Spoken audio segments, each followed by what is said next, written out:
मित्रांनो, जर का तुम्ही 126 रेग्युलर कॉन्व्होकेशन सर्टिफिकेटसाठी फॉर्म भरला नसेल आणि जे विद्यार्थी उत्तीर्ण झालेले आहेत 2025 मध्ये एप्रिल मे, अशा विद्यार्थ्यांना 126 कॉन्व्होकेशनची डेट तुमची निघून गेली आहे, मिस झालेली आहे. अशा विद्यार्थ्यांना आता ही डेट तर क्लोज झालेली आहे, जी की 31 ऑगस्ट होती. आता अशा विद्यार्थ्यांनी करायचं काय? त्यांनी कुठून फॉर्म भरायचा आहे, या संदर्भातली माहिती मी आज तुमच्यासाठी घेऊन आलो आहे. तर अशा विद्यार्थ्यांनी घाबरून जायची काही गरज नाही. काही विद्यार्थी असे होते ज्यांचा बॅकलॉग होता, त्यांचा नंतर सब्जेक्ट क्लिअर झाला.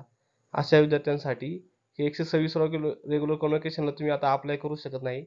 त्या संदर्भात आता हे जे काही सेरेमनी आहे, ही सेरेमनी झाल्यानंतर ह्या विद्यार्थ्यांचं जे काही डिग्री सर्टिफिकेट आहे किंवा कॉन्व्होकेशन आहे, ते त्यांच्या ॲड्रेसवरती पोस्टल ॲड्रेसवरती डिलिव्हर होऊन जाईल. त्यानंतर तुम्ही खालची जी लिंक दिलेली आहे सप्लिमेंटरी कॉन्व्होकेशन, ह्या लिंकवरती जाऊन तुम्ही अप्लाय करायचं आहे.